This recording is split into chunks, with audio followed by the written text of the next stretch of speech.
Assalamualaikum warahmatullahi wabarakatuh Pak Ustadz. Waalaikumsalam warahmatullahi wabarakatuh. Apa hukumnya seorang wanita, anak gadis suka merebut suami orang?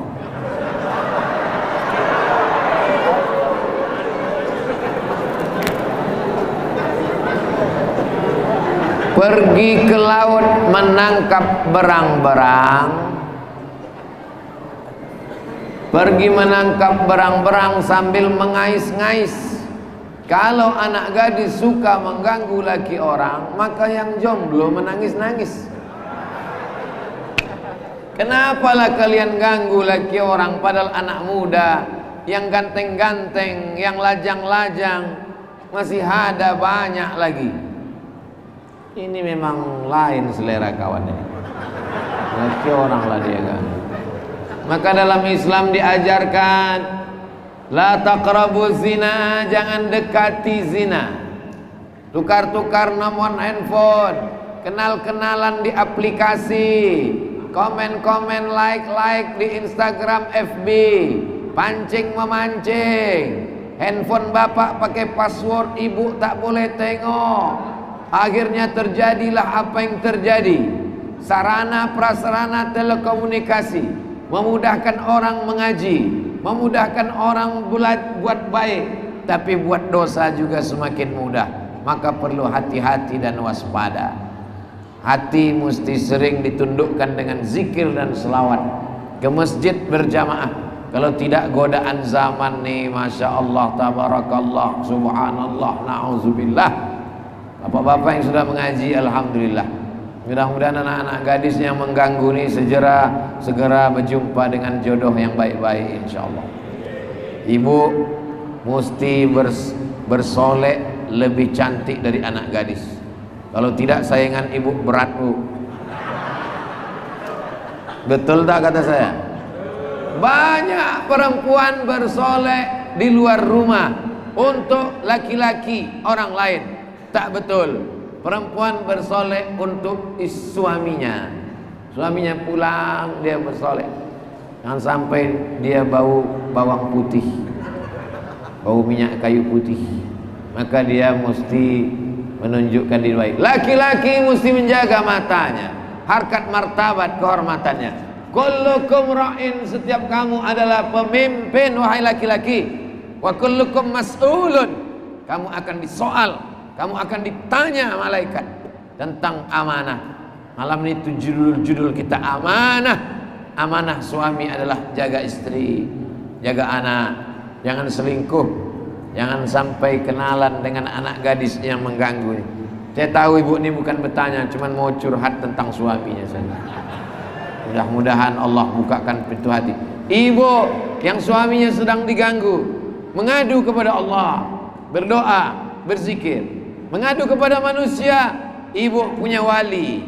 Wali ibu, ayah, datuk, kakek, abang, adik, abang ayah, adik ayah. Itu wali ibu.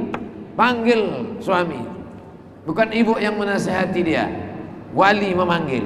Kamu sudah punya istri, kenapa kau menggatal mencari anak gadis juga lagi? Kurang cantik apa keponakan kami itu? Nah, itu perlu. Mengadu kepada manusia, kepada wali-wali saja. Mengadu kepada Allah. Di sujud terakhir, mengadulah kepada Allah dalam hati. Ya Allah, suamiku ini sedang diganggu pelakor. Kuatkan hatinya dalam iman dan Islam. Selamatkan ya Allah.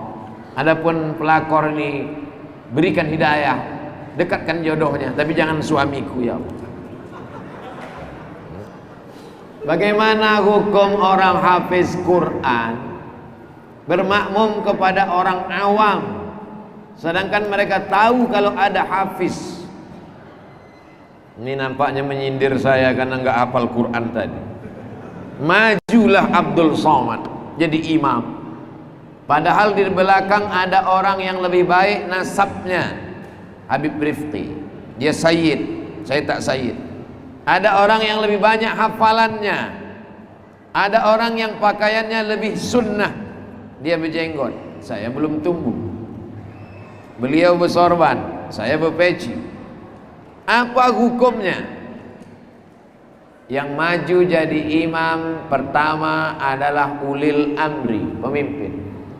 Ulil amri mengangkat imam tetap Masjid Al-Amin, namanya imam ratib. Tidak boleh maju orang siapapun datang ke masjid ini kalau tidak izin dari imam ratib. Imam ratib mempersilakan siapa yang boleh maju. Aqra'uhum, yang paling banyak hafalan Qur'annya, maju ke depan. Tapi ini tertib susunan ini adalah sunnah, bukan rukun, bukan wajib. Kalau rukun dilanggar, wajib dilanggar, batal sholatnya. Maka kalau cerita sah tak sah, maka sholatnya tetap sah, tapi kurang afdal. Ini yang hafal 30 kenapa tak mau maju ke depan? Adakan fit and proper test seleksi imam. Majelis Ulama Indonesia, Nahdlatul Ulama, Muhammadiyah, para habaib, ulama, akademisi diundang untuk menyeleksi imam. Maka diangkat imam ratib. Kalau sudah imam ratib di depan, tidak ada boleh orang lain maju ke depan. Begitulah susunan tentang imam. Sah tak sah? Sah. Afdal tak afdal? Yang afdal adalah yang paling alim, paling baik nasabnya, paling ikut sunnah, orang paling berilmu, dan seterusnya. Apa dosa yang dibuat kemudian dihukum di dunia sesuai syariat Islam, di akhirat apakah masih diadili lagi? Itulah kenapa zaman Nabi datang seorang perempuan, aku berzina ya Rasulullah, na'udzubillah, hukumlah aku. Kata Nabi, pulanglah engkau ke kampungmu, lahirkan anakmu, karena dia sedang mengandung. Kalau dia dilempar pakai batu mati, anaknya tak salah, lahirkan anakmu. Setelah anaknya lahir, dia datang lagi, hukumlah aku. Kata Nabi, anakmu punya hak, susukan anakmu 2 tahun, pulang ke kampung, susukan anakmu 2 tahun. Karena di dalam badanmu ada air susu, kewajibanmu adalah hak anakmu. Kalau ibunya dihukum mati, zalim, karena anaknya belum dapat hak menyusui. Pulang dia ke kampung, setelah 2 tahun dia datang lagi, baru dijatuhi hukuman. Itulah yang menyebabkan mereka ingin dapat hukuman di dunia, supaya di akhirat mereka lepas selepas-lepasnya. Adapun kita sekarang tidak ada perangkat hukumnya, tidak ada ulil amri yang mampu melaksanakannya, maka kita bertaubat kepada Allah, taubat nasuha. Mandi taubat, sulat sunat taubat, solat sunat taubat, berzikir, beristighfar, minta ampun kepada Allah. Mudah-mudahan segala dosa-dosa kita diampunkan Allah Subhanahu wa ta'ala. Ma min muslimin yuznibu dzamban. Kalau ada orang Islam, orang beriman, berdosa, summa yatatahhar, mandi dia bersuci, summa yusalli rak'ataini, salat sunat 2 rakaat, salat sunat taubat, usalli sunnatat taubat rak'ataini lillahi ta'ala, ayatnya bebas. Summa yastaghfirullah, memperbanyak istighfar, minta ampun kepada Allah. Wallahi, demi Allah, inni la astaghfiru ila rabbi wa atubu ilaih, aku beristighfar kepada Allah mi'ata marrah, 100 kali sehari semalam. Nabi Muhammad sallallahu alaihi wasallam minta ampun, beristighfar kepada Allah 100 kali sehari semalam.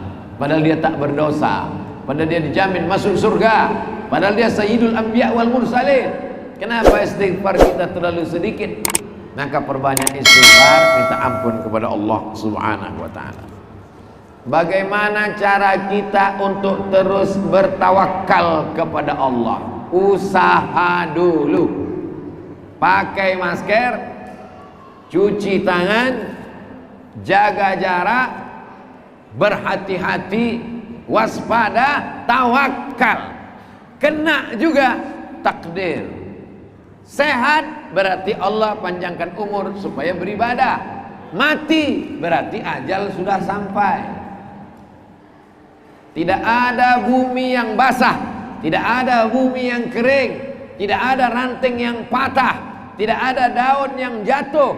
Langkah rezeki, pertemuan maut, kuasa Allah. La haula wala quwata illa billah. Motornya dikunci, helmnya dikunci, urus SIM STNK BPKB, bayar pajak, naik motor, bismillahirrahmanirrahim, la haula wala quwata illa billah, klik jalan, tengok kiri kanan, waspada, tajam, ditabrak takdir. Main handphone, sempat belum update status sambil ditabrak, sebab akibat kurang hati-hati. Maka bertawakal setelah usaha dan ikhtiar. Jangan bertawakal sebelum usaha dan ikhtiar. Serahkan kepada Allah Subhanahu wa ta'ala. Bagaimana cara agar kita terhindar dari sifat iri dan dengki?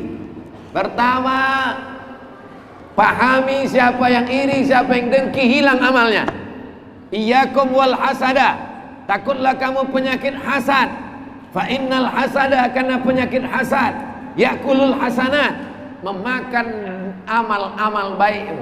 Tanamkan ke dalam diri. Hai Abdul Somad, kalau kau hasad, pahala ceramah kau hilang. Hai Abdul Somad, kalau kau hasad, maka solatmu melayang. Hai Abdul Somad, kalau kau hasad, maka zikir selawatmu terbang. Dalam hati tanamkan, jangan kau hasad, jangan kau hasad. Kedua, doakan orang yang dapat nikmat. Kawan sekantor yang baru dapat promosi jabatan, tetangga yang baru dapat mobil baru, sahabat yang baru bangun renovasi rumah baru, kawan sama-sama tamat dari kuliah, dapat kerja, nikah, kita belum juga lagi.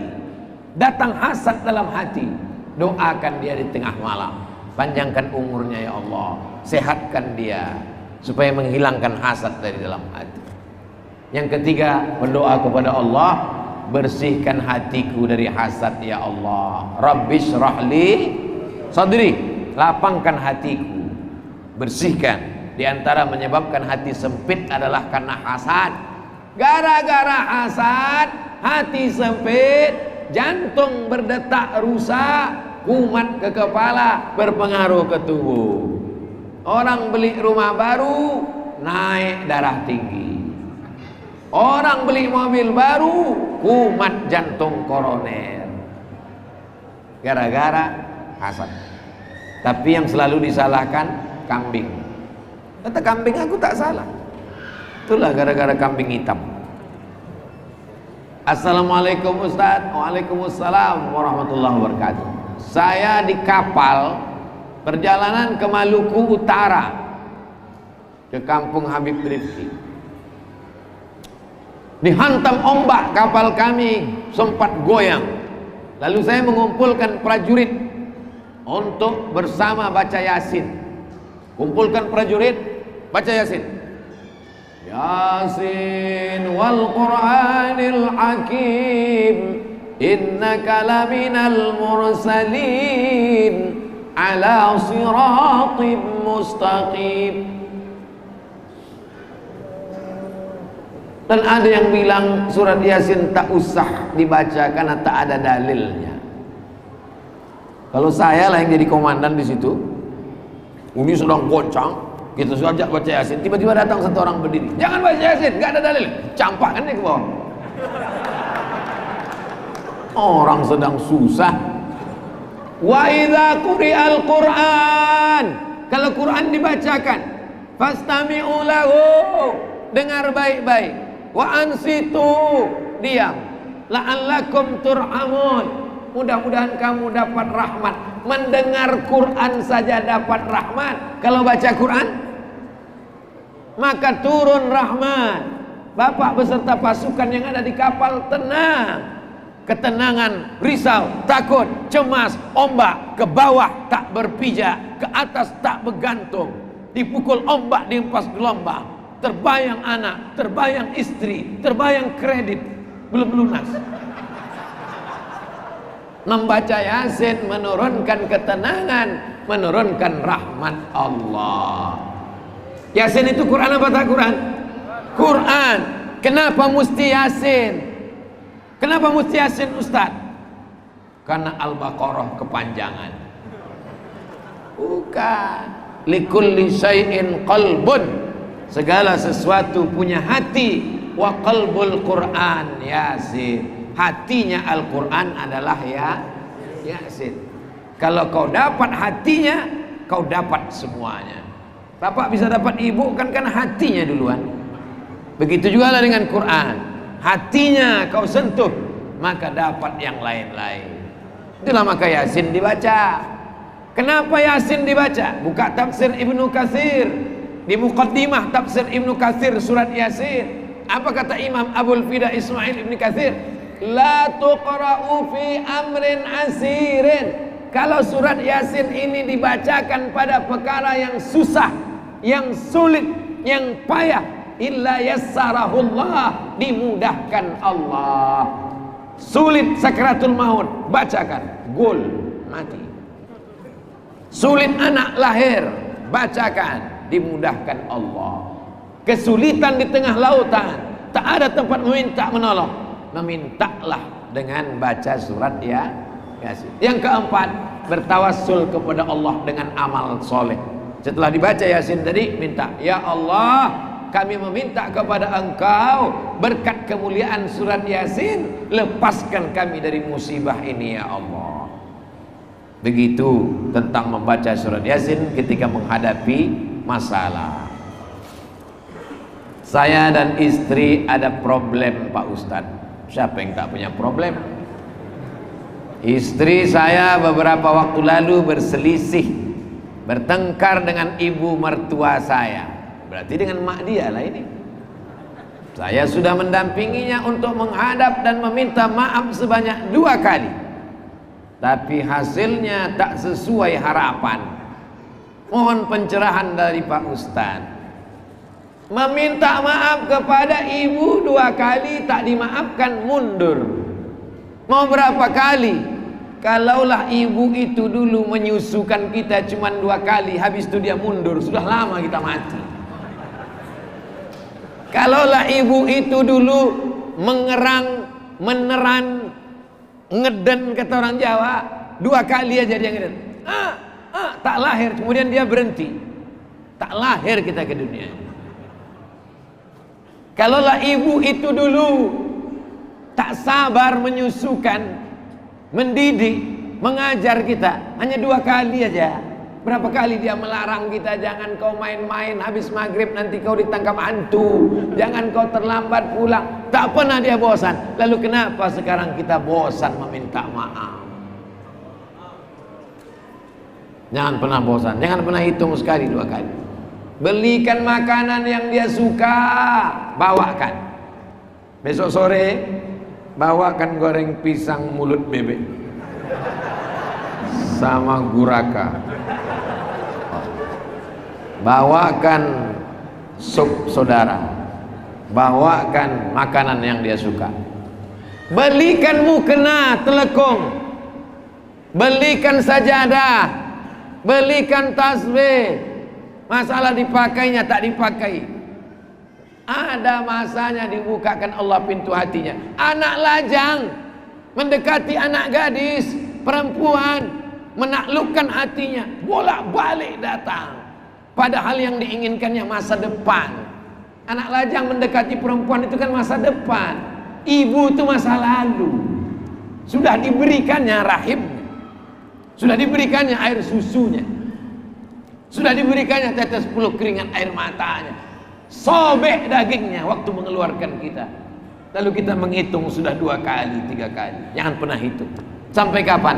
Sampai malaikat maut mencabut nyawanya. Jangan pernah muak datang. Setiap kali datang kita itu bernilai pahala-pahala. Ustadz enak ngomong gitu kan, karena bukan Ustadz mengalami gitu jemaah. Itu takdirmu bro. Ada orang amal solehnya dengan menjadi pemimpin yang adil. Ada orang amal solehnya dengan majlis ilmu dan sholawat. Ada orang amal solehnya dengan amar ma'ruf nahi mungkar. Engkau amal solehmu adalah mencari ridha ibu. Ketika kau dapat ridhanya, ridha Allah fi ridhal walidain. Ridha Allah terletak pada ridha kedua orang tua. Pernahkah kita menghitung-hitung berapa kali minta ridho Allah? Tidak. Begitu juga lah kita minta ridho ibu. Kita doakan bersama nanti di akhir majlis dipimpin oleh Habibana Habib Rifqi Al-Hamid. Mudah-mudahan segala yang kena kesulitan, termasuklah saudara kita yang belum dapat ridho ibu ini, dibukakan Allah pintu hati ibu, insyaallah. Apa hukumnya belum mandi junub sholat? Dia junub tidur, pas azan Allahu Akbar berwudu sholat, Assalamualaikum warahmatullahi baru sadar rupanya belum mandi junub. Maka tidak sah sholat orang yang sedang dalam keadaan berhadas besar. Nawaitu raf'al hadasil akbari, aku berniat menghilangkan, menggugurkan hadas besar. Listibahati salati, supaya aku boleh sholat. Fardu alayya, wajib bagi diriku lillahi ta'ala. Hadas kecil belum gugur salat tak sah, hadas besar belum gugur tidak sah. Bagaimana kalau sudah salat? Maka salat yang dilaksanakannya tadi diulang. Nama salatnya i'adah. Salat itu ada 3. Pertama, salat adaan. Usolli fardal isya'i 4 raka'atin adaan, tunai. Yang kedua, qadaan, mengganti sholat yang tinggal, namanya qadha. Yang tadi dia tidak tinggal karena dia sudah sholat, tapi sholatnya tidak sah, maka sholatnya diulang. Maka sholat yang diulang itu namanya i'adah. Yang jadi masalah kalau dia jadi imam, macam mana dia memberitahu makmumnya? Maka daripada minta maaf di akhirat, lebih baiklah di-share di grup WhatsApp hari ini kepada seluruh anggota grup. Ternyata tadi aku lupa mandi junub, jadi kalian ulanglah sholat itu lagi.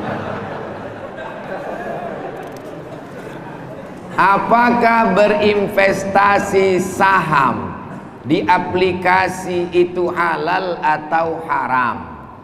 Apapun nama transaksinya, karena nanti makin canggih, ada namanya jual beli e-commerce, elektronik, komersial melalui aplikasi. Ada namanya akad jual beli yang tidak seperti di kita di kampung. Aku beli air minum ini dengan harga 5.000 tunai, aku jual.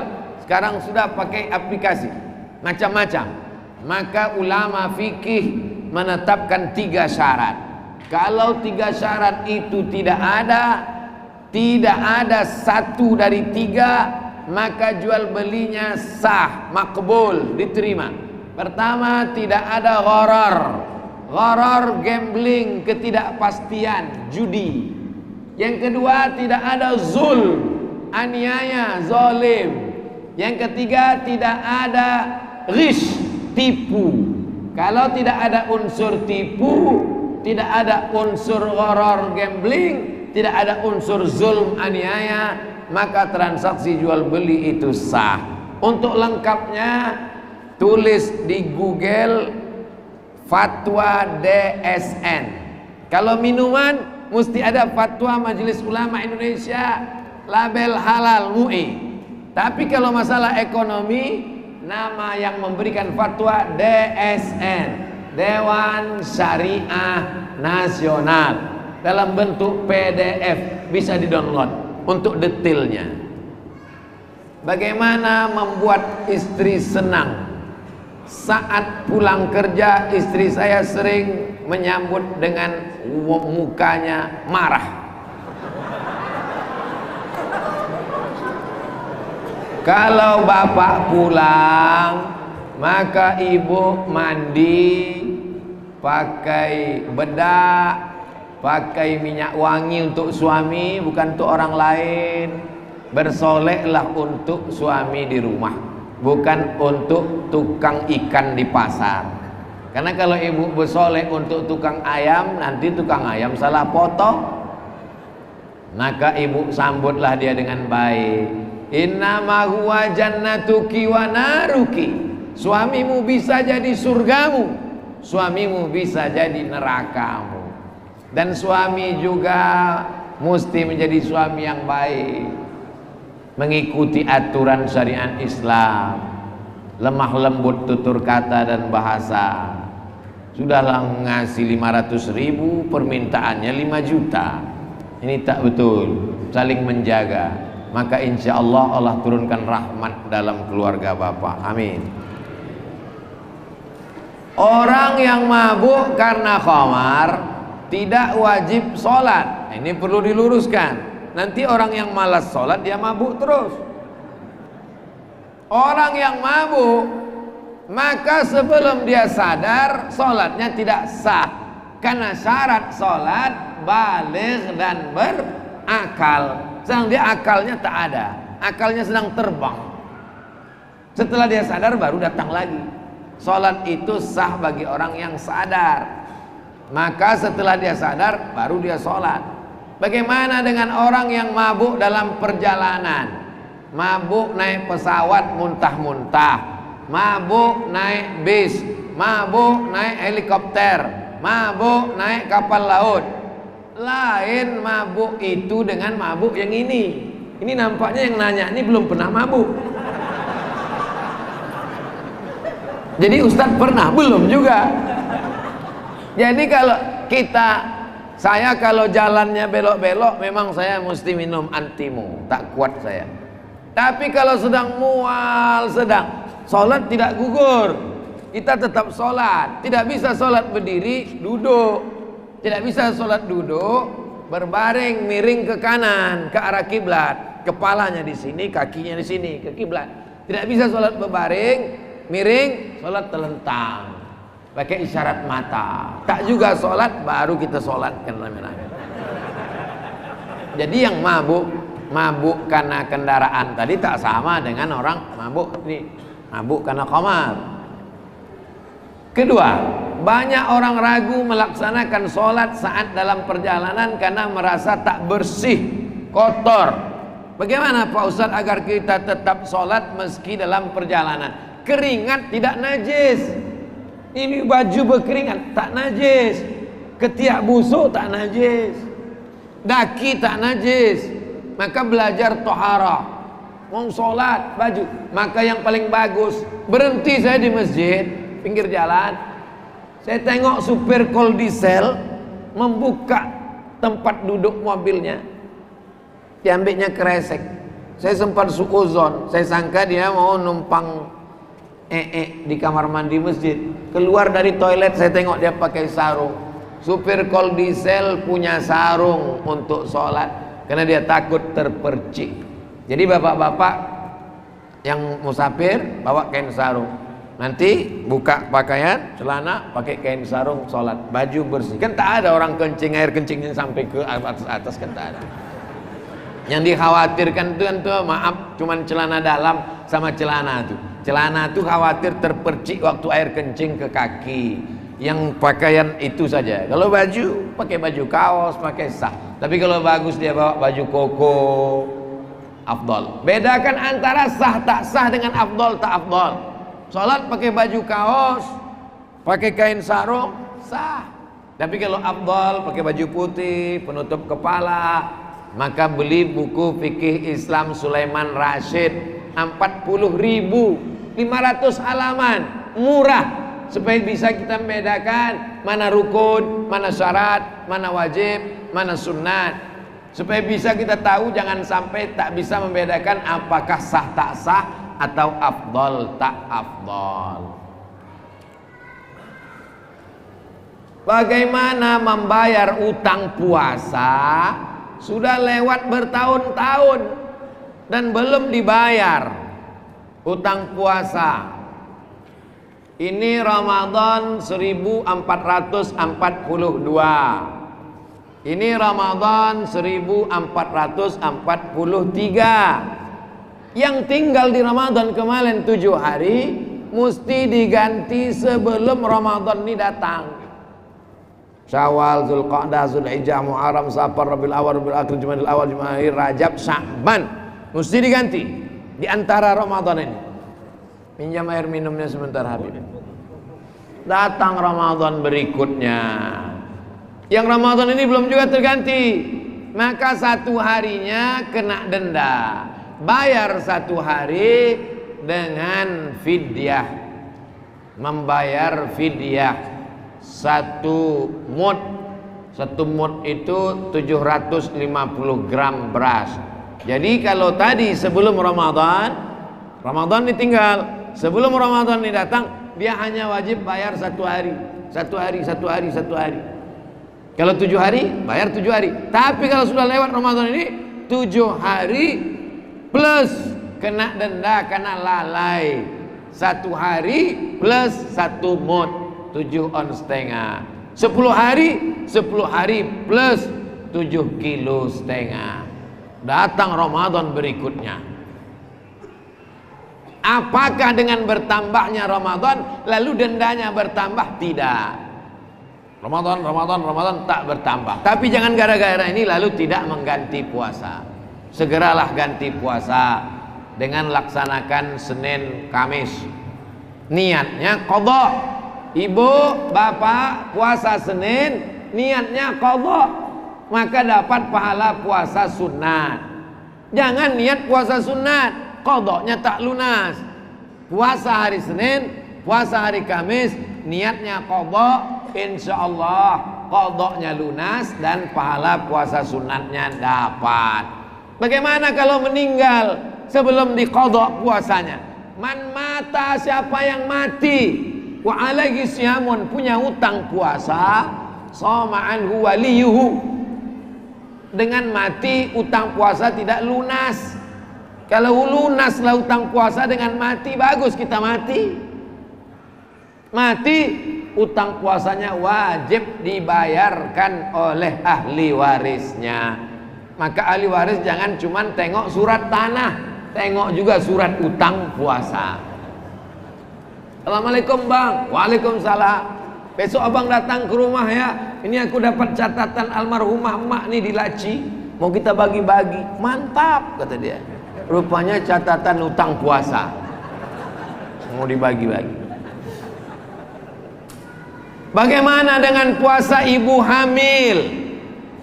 Ibu hamil sama ibu menyusukan anak, ini penting bagi bapak. Walaupun bapak tak hamil, tak menyusukan, tapi istri bapak kan hamil, istri bapak kan menyusukan anak.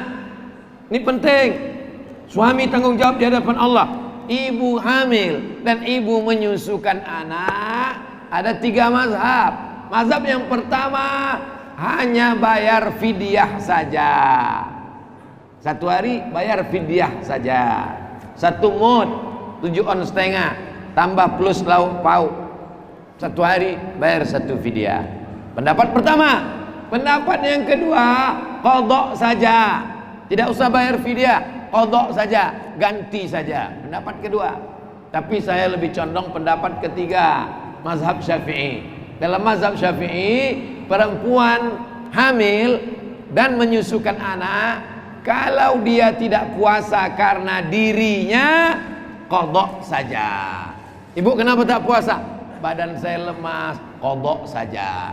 Tapi kalau dia tak puasa karena anaknya, kata dokter SPOG, janinnya lemah, anak yang disusukannya lemah, karena unsur ekstern di luar tubuhnya anaknya, maka dia kena 2, bayar qadha plus fidyah. Saya condong ke pendapat yang ketiga.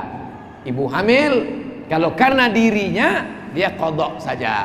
Tapi kalau ada unsur anaknya, unsur janinnya, kena qadha dan fidyah. Lebih selamat pakai mazhab Syafi'i. Yang tersetuju dengan Ustaz Somad, pilih mazhab yang lain. Apa hukumnya orang datang ke masjid untuk mendengarkan tausiah, tidak ada niatnya untuk sholat berjamaah? Saya menganjurkan pengajian jangan buat setelah isya. Saya dari dulu kalau pengajian, Ustadz datang setelah isya, enggak. Pengajian kalau saya mesti maghrib. Tujuannya apa? Kalau dibuat setelah Isya, ustadznya datang, jamaahnya belum datang. Dibuat pengumuman kepada jamaah, datanglah segera ke masjid karena ustadz sudah nunggu dari tadi, minumannya udah habis. Maka buat acara maghrib, insya Allah dia sholat berjamaah 2 kali. Maghribnya berjamaah, isyaknya berjamaah. Ini salah satu teknis, termasuklah malam ini. Maghrib, setelah maghrib isya, setelah isya tanya jawab. Begitu teknis kalau saya buat pengajian. Maghrib ke isya 45 menit, habis isya buka tanya jawab. Bagaimana kalau ada orang cuma ikut pengajian tidak sholat berjamaah? Sholat berjamaah menurut mazhab Syafi'i sunnat muakkad. Menurut mazhab Syafi'i fardu kifayah. Menurut mazhab Maliki sunnat muakkad. Menurut mazhab Hambali fardu ain.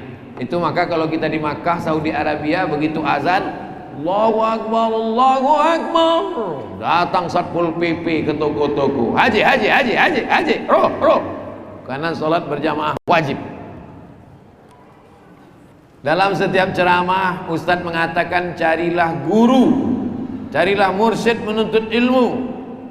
Adakah mursyid di akhir zaman ini Pak Ustadz? Cari mursyid yang berilmu, ilmu tafsir, ilmu hadis, ilmu fikih. Cari yang bersilsilah.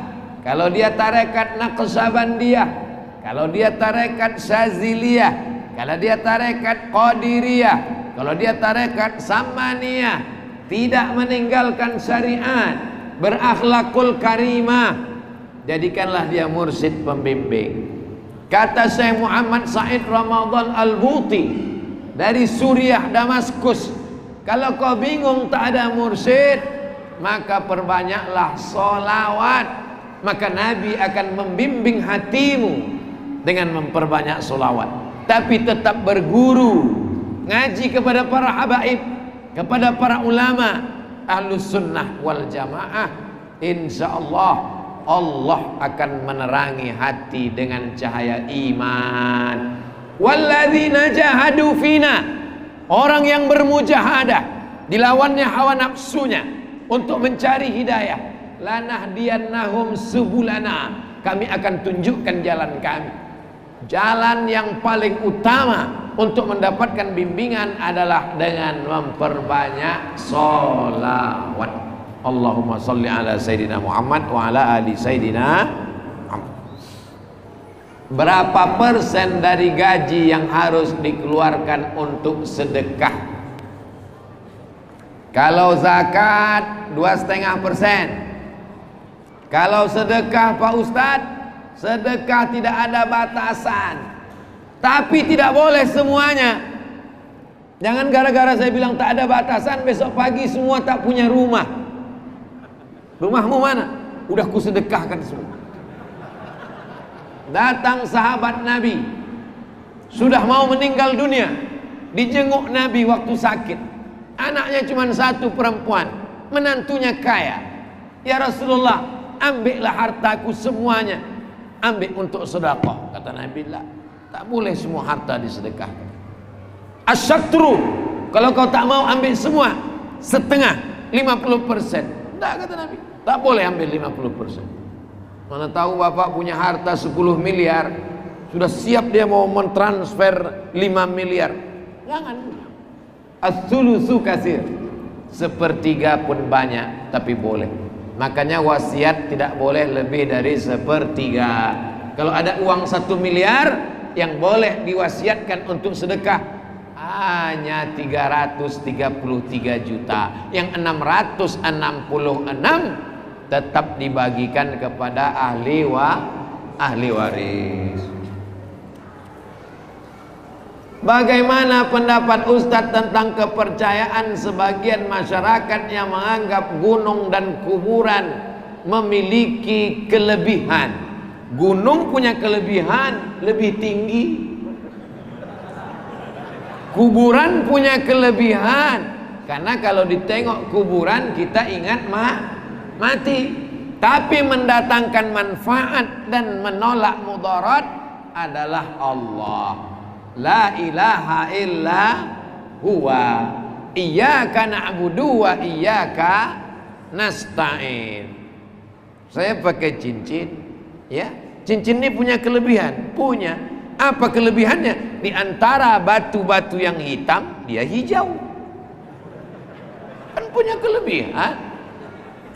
Tapi dia tidak mendatangkan manfaat dan mudarat.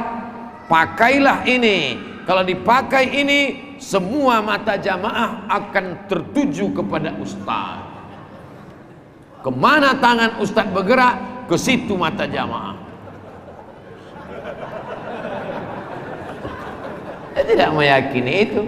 Manfaat dan mudarat hanya datang dari Allah. Itulah makna Asmaul Husna. Huwad darru, yang mendatangkan manfaat dan mudarat, menolak mudarat Allah. Maka memintanya kepada Allah. Siapa yang meyakini bahwa gunung mendatangkan manfaat, bahwa laut mendatangkan mudarat, diyakininya itu dari gunung dan dari laut itu, berarti dia sudah menduakan Allah. Ada kuasa selain kuasa Allah. Berarti ada kuasa gunung, ada kuasa laut. Padahal kita berkata la ilaha illallah, la haula wala quwata illa billah. Itulah tauhid. Tauhid artinya esa, tunggal, yang kuasa, yang berhak, yang mendatangkan manfaat, yang menolak mudarat hanya Allah. Jangan persekutukan Allah dengan yang lain. Mati dalam keadaan syirik ini neraka jahanam tempatnya. Maka kita taubat nasuha dari segala bentuk kesyirikan.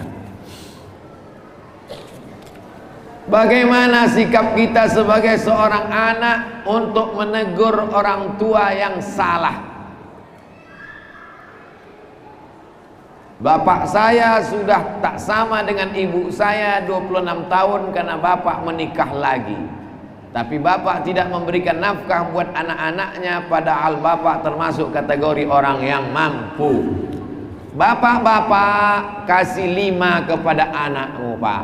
Yang pertama makan, yang kedua pakaian, yang ketiga tempat tinggal, yang keempat pendidikan, yang kelima perhatian.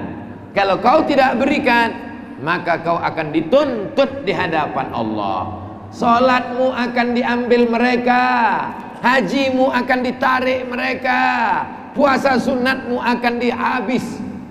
Inilah orang yang miskin, muflis, bangkrut. Atadruna mal muflis? Tahukah kamu itu siapa orang yang bangkrut? Siapa ya Rasulullah? Orang yang bangkrut adalah orang yang menganiaya.